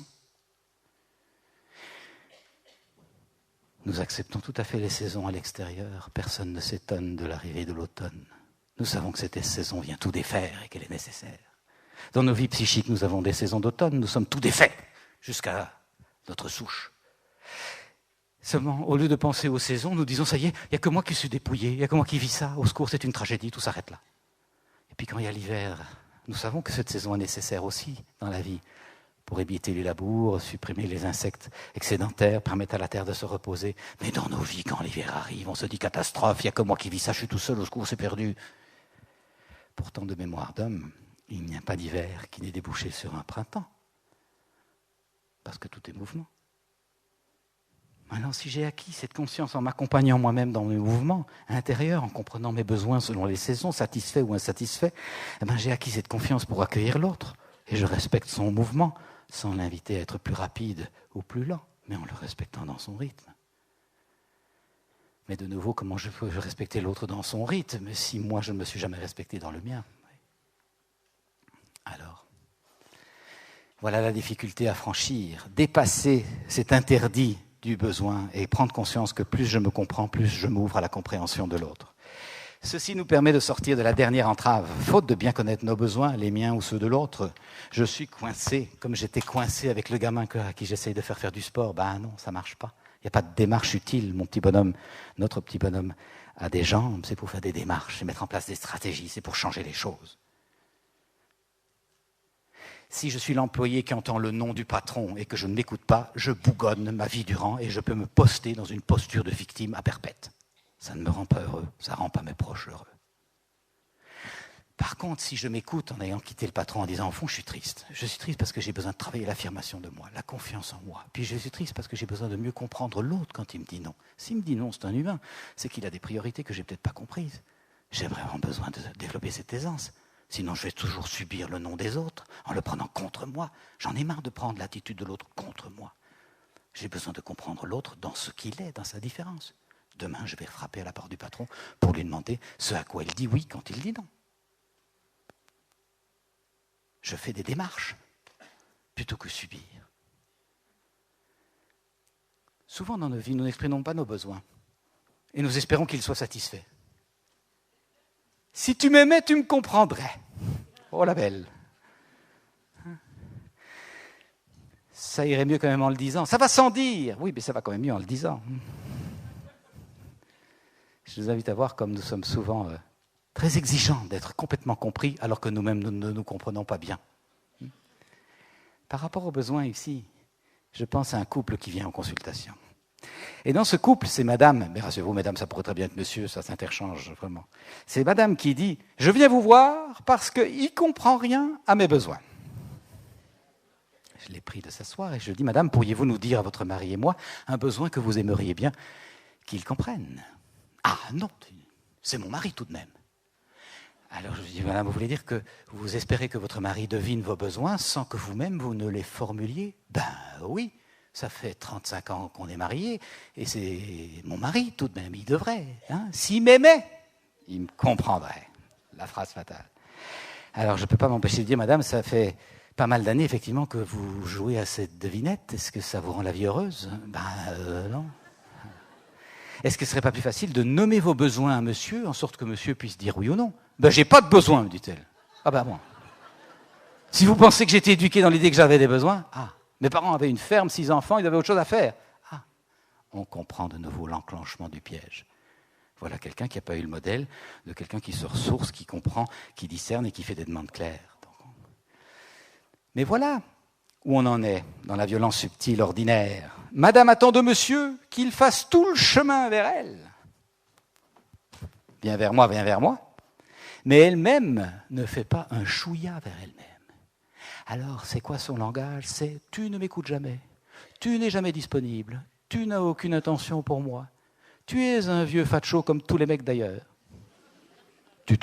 Madame sait dire les 4 vérités de l'autre, mais elle n'a pas appris dans son éducation à dire la vérité de ce qui se passe en elle. Mais observez, quand elle dit « tu ne m'écoutes jamais », est-ce qu'elle ne voudrait pas dire « j'ai besoin d'écoute » et au fond, moi, je ne m'écoute jamais. Tu n'es jamais disponible. Je ne suis jamais disponible pour moi-même. Je ne prends aucun temps pour moi. Tu ne m'apportes aucune attention. Je ne m'apporte aucune attention. Est-ce que ce n'est pas là l'enjeu véritable? Alors forcément, le monsieur, il est là en face. Au début, il répondait sur le même ton. Mais c'est toi qui m'écoutes jamais. T'es comme ta mère. Parle pas. Ça, on fait depuis des millénaires. Et à un certain moment, il en a eu marre des reproches et des critiques. Qu'est-ce qu'il fait, monsieur ? Il tire le volet de sa boutique. Il est aux abonnés absents. Il n'y a plus d'abonnés au numéro que vous avez composé. Il est dans le silence. Et c'est pour ça que madame vient. Il en a marre. Ça fait 10 ans qu'il est dans le silence. Oui, mais il se sent toujours disqualifié, reproché. Il rentre dans sa coquille, dans sa caverne. Alors, comment est-ce qu'on sort de ça ? On sort de ça en discernant et en nommant. Est-ce que ce ne serait pas plus simple que madame puisse dire « Tu sais, je suis triste, depuis une dizaine d'années, on ne se parle plus beaucoup. J'aurais tellement besoin de retrouver le lien qu'on avait plus jeune. Un lien de partage, d'échange. Et je réalise que j'ai pu t'exprimer mes amertumes un peu en jugement. Maintenant, je voudrais t'exprimer mes désaccords en t'indiquant mes besoins. Et au fond de mes besoins, ce serait qu'on prenne du temps à nous deux. Et quand je te dis « Tu ne t'occupes jamais de moi, tu ne m'écoutes jamais », au fond, je cherche à te dire, je t'aime encore tellement et j'aimerais tellement faire des choses à nous deux, rien que d'aller à nous deux, faire les courses main dans la main comme on faisait avant. C'est ça qui me ferait plaisir. Qu'est-ce qui a des chances d'arriver dans le cœur de l'autre ? Tu m'avais jamais dit ça, que tu m'aimais. Tu m'aimes encore ? Je pensais que tu me détestais. Ah, c'est de l'amour.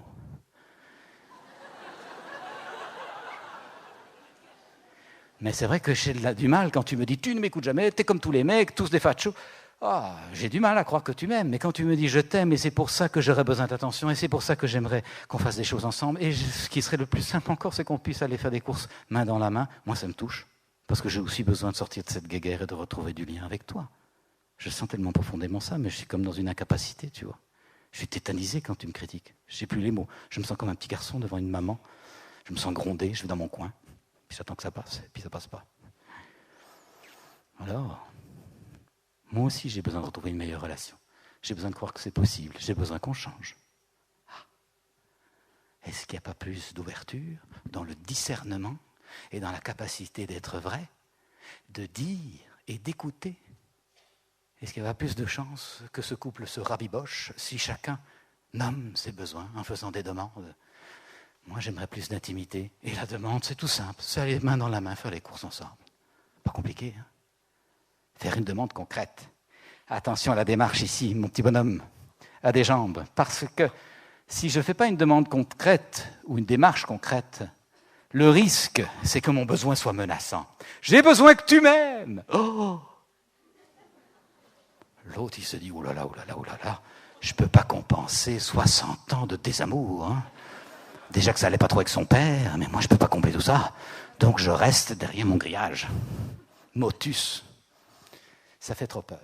Mais si l'autre nuance en disant, bien sûr j'ai besoin d'être aimé, c'est sûr, mais c'est plus de la complicité avec toi, du partage. Alors concrètement, c'est aussi simple que d'aller se promener main dans la main, tu vois, de temps en temps. Ah, ça c'est négociable. Vous pensez que nous sommes souvent piégés par la difficulté à faire une demande claire?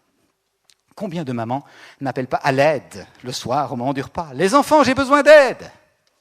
Le gamin se dit, ça y est, il va falloir peler les patates, vider le lave-vaisselle, mettre... Je suis aux abonnés absents. Une demande concrète. J'ai besoin d'aide. Louis, pourrais-tu vider le lave-vaisselle? Juliette, pourrais-tu dresser le couvert? Et Paul, peux-tu peler les carottes? Le gamin peut se dire, tiens, ça, c'est une tâche de 5-6 minutes. Ok, c'est gérable. Soyons concrets, soyons précis, faisons des demandes, ça change complètement. Sinon, le besoin paraît beaucoup trop terrible. Si l'employé arrive en disant « Patron, j'ai besoin de reconnaissance !» Patron, là, mais vous n'êtes pas du tout au bon endroit, hein, allez voir un psy. Hein. Ce sera beaucoup plus agréable pour le patron qu'elle dise « J'aurais besoin de reconnaissance pour mon travail, les efforts que j'ai faits et le bon résultat qu'on a obtenu là, et je voudrais savoir si vous êtes d'accord de me faire une petite augmentation. » Allez, 15%, ça vous irait? Soyez concrets, voyez. Voilà quelques clés pour apprendre à mieux fréquenter nos sentiments et apprendre à fonctionner comme un être à part entière. Pas juste un mental comme une tour de contrôle qui commande tout le bazar. Non seulement nos vies individuelles sont saccagées par ça, mais nos vies collectives, regardez comme nous fonctionnons dans un système mental, cartésien, extérieur, qui trouve des solutions par l'extérieur, plutôt que de rencontrer ce qui est vivant dans nos élans, dans nos besoins. J'étais frappé de voir en 2005, quand il y a eu des émeutes dans les banlieues de Paris, les gens qui brûlaient tout, même la voiture de l'épicier chez qui ils vont, enfin dans cette espèce de folie. Que de souffrance, que d'amertume accumulée dans des cocottes minutes qui tout d'un coup explosent. Et que font les gouvernants? Les gouvernants votent des budgets pour mettre des prisons. Au lieu de se dire, attends, une société qui génère ça, ça mérite peut-être qu'on la remette en question. On a besoin de requalifier le sens, requalifier les priorités, la façon de traiter tout le monde. Est-ce que chacun a sa place? Est-ce que chacun se sent écouté? Au lieu d'aller vers l'être, on est dans le faire. On refait des prisons. Et c'est souvent comme ça. Un gamin me racontait qu'il reçoit un cours en France d'éducation sexuelle, de prévention du sida. On leur apprend en classe à faire passer un préservatif sur une petite poupée en plastique. On est dans le faire, se protéger, attention le risque. On n'est pas dans l'être, apprendre le respect de soi, apprendre le respect de l'autre, apprendre l'écoute, apprendre la compréhension du sens de la procréation et la beauté de la relation sexuelle, en voir la poésie, la richesse, l'émerveillement. S'éveiller à la présence à soi, à la présence à l'autre, à la présence à la vie qui circule en nous. Ah non, la capote ça se met comme ceci, pauvre. Mais mon Dieu, quel abrutissement! voyez, je pense que c'est précieux pour chacun d'entre nous de revisiter sa connexion à soi. Si nous voulons que le monde change, ça ne va pas changer par l'extérieur de nouveau. Ça ne peut changer que par l'intérieur, en nous impliquant de façon citoyenne. J'en termine avec une image. J'ai encore 5 minutes? Vous êtes encore là? 5 minutes, ça va? Ça ne faisait pas trop long? 10? Oh, mais merci. Une image pour mettre les deux personnages en rapport. Je dessine 2 petits bonshommes, tout aussi gracieusement que le premier, vous voyez. Voilà. Ceci pour montrer un peu la relation. La plupart du temps, l'autre en face de nous est aussi dans sa tête, dans son mental, un peu coupé de ses sentiments, coupé de ses besoins. Et donc, les enjeux sont souvent des conversations en ping-pong. J'ai raison parce que tac, tac, tac, t'as tort parce que tac, tac, tac. C'est plutôt des rafales de mitraillettes. Je tente de déloger l'autre de sa position. On est dans l'artillerie, pas dans la rencontre. On prétend avoir raison. Ça ne nous rend pas vraiment heureux. C'est souvent parce qu'on est dans un rapport de force, ou de façade en tout cas. Je propose de dessiner 2 petites façades. Et là, pour ceux qui sont loin, qui voient moins, je dessine un tipi ou une tente de bédouin. Et puis à côté, je dessine donc une façade très modeste, d'abord le tipi, sans doute la plus modeste que nous ayons. Et puis à côté, je dessine une façade qui en impose un peu, un donjon, quelque chose qui en impose. Voilà. Si je reste en façade, en prenant le peu que j'ai vu pour toute la réalité, une vision immédiate, courte, l'autre est mon patron, c'est sa position, ça m'impressionne, je suis piégé par cette façade, il ne me donne pas mon augmentation, c'est donc un imbécile qui n'a rien compris, tous des fachos. Si mon employé bougonne et que je reste dans la façade, je dis, mon Dieu, la seule caractère, celle-là, elle ne va pas faire long feu chez nous. Poum.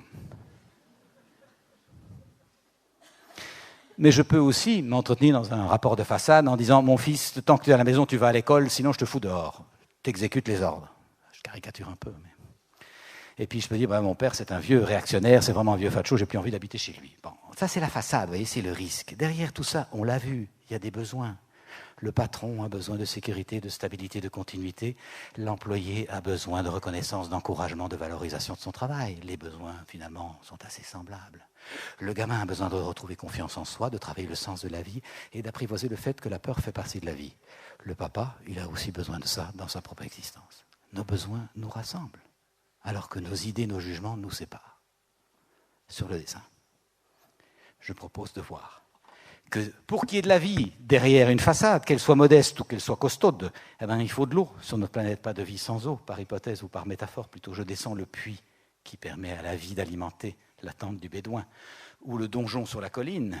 Et puis, je constate que c'est partout la même eau qui permet à la vie d'exister. C'est un même besoin. Que je sois modestement balayeur dans une ruelle du 12e arrondissement, ou que je sois star du showbiz avec mon nom dans tous les journaux, que je sois aborigène dans la vie d'Australie, dans la forêt d'Australie, ou que je sois PDG d'une multinationale, j'ai besoin d'appartenance, de reliance, de proximité. J'ai besoin d'affirmation, de réalisation, d'accomplissement. J'ai besoin d'échange, de douceur, de tendresse, mais j'ai besoin de rêver, de poétiser. J'ai besoin d'aimer, d'être aimé, et j'ai besoin de sens. Je ne peux pas sans. Partout où vous verrez la face d'un être humain, vous pouvez vous dire, il cherche à satisfaire des besoins. Ce qui nous divise, ce n'est pas ses besoins, j'ai les mêmes. Ce qui nous divise, c'est peut-être ses stratégies, ses démarches, sa façon de prendre soin de ses besoins. Je vous donne un exemple tout de suite. Donc l'idée, c'est d'apprendre à se relier au-delà. Quand ma petite fille veut jouer, je tente de comprendre. Donc tu es tout excité, tu as besoin de jouer, de me montrer comment les jouets fonctionnent, tu es contente que je joue avec toi, je me relie à l'autre. Mais j'ai cessé d'être gentil sans démissionner de moi, je me relie à moi. En même temps, je suis préoccupé parce que j'ai besoin d'une certaine qualité de vie et le sommeil en fait partie. Es-tu d'accord d'aller dormir? Et on cherche, vous voyez, un mouvement d'infini qui permet la rencontre au niveau de la nappe phréatique des besoins, ce qui nous rassemble. Je ne dis pas que ça marche toujours, évidemment, il n'y a rien de magique là-dedans, c'est un processus, ça se travaille. Ce que je vous invite à voir, c'est que la qualité d'intention, quand je tente de rejoindre l'autre à ce niveau-là, sans le diriger, est telle que très souvent ça fait des déclenchements qui sont surprenants, au-delà de ce que nous pouvons programmer. J'en termine avec un exemple. Un exemple vivant, tiré de ma pratique avec les jeunes de la rue il y a une vingtaine d'années. Parmi les jeunes dont nous nous occupions, il y a Joël. Joël a 17 ans. Joël est un jeune homme élevé dans la rue, enfin, des institutions, plusieurs fugues, la rue, puis les institutions. Bon. Et Joël vole des mobylettes. Mais Joël ne vole pas 2-3 mobylettes pour s'assurer simplement de quoi vivre. Son joint, son bac de bière et son jeans. Non, Joël vole jusqu'à 15 mobylettes par jour. Il est addict au vol de mobylettes, c'est surprenant. Alors inévitablement, comme il vole ses mobylettes, pas par hasard en banlieue, mais il les vole à la grande place de Bruxelles, là où il y a tous les touristes, et bien sûr un commissariat juste à côté, avec la police qui surveille que tout se passe bien au centre-ville de Bruxelles. Alors forcément, il se fait choper, comme on dit, et il fait sa première peine de prison, 3 mois. À l'issue des 3 mois, on est tous impatients, et moi particulièrement, je dis, mais qu'est-ce qui fonctionne dans le cœur de Joël? Et alors je vais à la réunion du soir, après mon travail de juriste, c'est une réunion de préparation de week-end avec les gamins, et je prends Joël d'un côté, je dis, Joël, qu'est-ce qui fait que t'en piques autant? Et à l'époque, je n'ai pas les outils de discernement pour comprendre son besoin, j'essaye de faire juste un calcul logique, mental. Je dis, et si t'en piquais 2 ou 3, ce ne serait pas assez, hein? Mettons de côté les jugements de valeur. Hein? Et il me dit, évidemment, avec 2 ou 3, j'ai plus qu'assez pour vivre, tu penses. Moi, à part un jeans, un bac de bière, mes copains, hein, c'est pas pour ça que je pique des mobylettes. Moi, je pique des mobylettes parce que je trouve que la vie d'adulte est plate. Vous avez l'air de vous ennuyer, vous êtes tout gris, vous courez à toute vitesse, vous faites des infarctus, vous devenez obèse. Moi, j'ai pas envie de ça. Regarde, toi, t'as l'air d'un huissier de justice, j'étais en costard-cravate, hein. J'ai pas envie de ça, moi. Quand je rentre dans ma banlieue, que je prends un café chez ma mère dans son petit appartement, dans sa tour, j'ai pas fini ma tasse de café, qu'elle a déjà passé l'éponge qui sent l'eau de Javel, tout est clean, nickel, moi, ça m'emmerde. Moi, j'ai besoin, me dit-il, que la vie soit palpitante, grisante, stimulante. J'ai besoin de sentir que la vie circule en moi. Et alors, je peux te dire que quand je pique une mobilette et que j'ai le pimpon feu bleu derrière, je me sens vivant. Mais aussi, j'ai besoin de partager. J'ai besoin de partager avec mes copains. Les mobylettes, ça rapporte de l'argent. Alors, on a un dealer qui les vend, on a de l'argent, on fait la fête, on achète des joints, des bacs de bière. Et dans le squat où on habite, c'est vraiment un moment de retrouvailles et de chaleur humaine auquel je tiens. Alors, je ne suis pas d'accord avec la façade du comportement de Joël. Quand il pique des mobylettes, ce que je vois ne correspond pas à mes besoins de respect du bien d'autrui. En plus, à l'époque, je suis avocat, ça ne correspond pas non plus à mon souhait que la loi qui protège les biens de chacun soit respectée, c'est sûr. Mais quand je descends dans la nappe phréatique et que je demande à Joël comment il se sent et quels sont ses besoins, et que Joël me dit « j'ai besoin que la vie soit palpitante, qu'elle soit grisante, que je me sente bien au centre de moi-même, j'ai besoin de sentir que je vais faire quelque chose, et puis que je partage, que je fais la fête et qu'il y a de la chaleur humaine autour de moi », je vous pose la question, est-ce que vous pouvez vivre sans ça? Moi pas. Pas un instant. Ça, c'est les ingrédients de ma vie. Par chance, j'ai eu des parents qui m'ont donné un certain modèle, qui m'ont dit, regarde, bien sûr, partager, échanger, trouver du sens dans sa vie, c'est nécessaire et on va faire comme ceci. J'ai eu, comme l'évoque Guy dans une de ses conférences, j'ai eu un modèle pour apprendre à faire des bons coups. Mais si je n'ai pas appris à faire des bons coups, eh ben, je fais des mauvais coups. Ça me permet d'exister, c'est une identité assez négative, mais c'est quand même une identité. Vous voyez, je vous invite à voir que Joël, qui cherche du sens à sa vie, sentir qu'il appartient, qu'il est en cohésion avec d'autres et qu'il sent la vie palpitante, prendre Joël et le mettre dans un cachot pour dire comme ça, tu es bien puni, tu vas bien comprendre et puis tu seras bien sage. Est-ce qu'on n'est pas complètement à côté de la plaque par rapport au véritable enjeu? Je ne dis pas qu'il n'y a pas à sanctionner pour dire attention, le comportement contrevient à des valeurs sociales, bien sûr. Mais en proposant un modèle, en disant on comprend bien que tu as besoin d'appartenance, de reliance, de chaleur humaine et de sentir que la vie est palpitante. Nous avons, nous adultes, les mêmes besoins et nous en témoignons par notre façon d'être. C'est ça le modèle du monde. Quand on regarde la télévision, les gens harassés, costumes gris, là, obèses ou en infarctus, on n'a pas un modèle très réjouissant. Que voulez-vous? Il y a de quoi se rebeller. Alors je nous invite à voir que peut-être proposer une autre façon d'être au monde pour témoigner qu'on peut vivre avec plus d'élan, plus de joie, ce serait peut-être plus didactique que de punir. De nouveau. Voilà quelques clés que je voulais partager avec vous sur comment être vrai. Et vous aurez, je l'imagine, perçu que ça va au-delà de simplement être vrai dans le langage. Ça demande vraiment de revisiter nos conditionnements pour apprendre à être vrai avec l'élan de vie qui nous habite, en sorte que nous puissions en être profondément généreux pour nos communautés. Merci beaucoup.